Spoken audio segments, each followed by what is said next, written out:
परीक्षित कहते प्रभु 7वें दिन जिसकी मृत्यु हो उसको क्या करना चाहिए? सुखदेव जी कहते तुम 7 दिन की बात करते हो, अगर 1-2 घड़ी हो किसी के पास उसमें भी मुक्ति हो सकती है। बोले किसी की हुई है? बोले बिल्कुल, राजा खटवांग की। इक्ष्वाकु वंश में एक राजा हुए खटवांग। तो एक बार देवासुर संग्राम हुआ, तो देवासुर संग्राम में क्या हुआ कि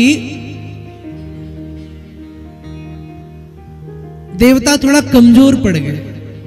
तो जब देवता कमजोर पड़े तो देवताओं ने खटवांग की मदद ली कि महाराज आज आप हमें युद्ध में सहायता करें।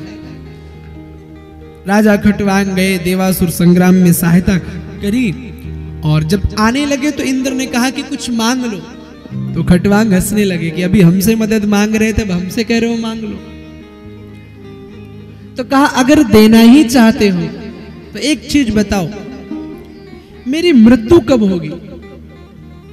इंद्र ने देखा कि खटवांग की मृत्यु 2 घड़ी के बाद है, 1 घड़ी 24 मिनट की होती है।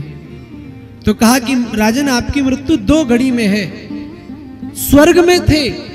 देखिए मैं हमेशा कहता हूं स्वर्ग बड़ा विषय नहीं है, मुक्ति बड़ा विषय नहीं है, भक्ति बड़ा विषय है।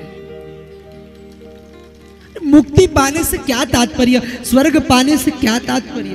बड़े बड़े अलबेले भक्त कहते ठाकुर जी हमें स्वर्ग नहीं चाहिए, हम तो यहीं रहना चाहते हैं मृत्यु लोक में।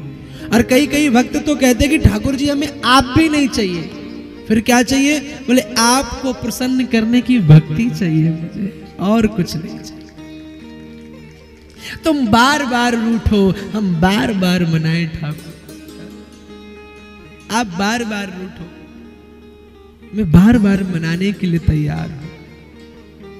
राजा खटवांग को पता चला कि मेरी 2 घड़ी के बाद मृत्यु है, स्वर्गलोक को छोड़ दिया, आ गए मृत्यु लोक में, अयोध्या आ गए। और क्या किया?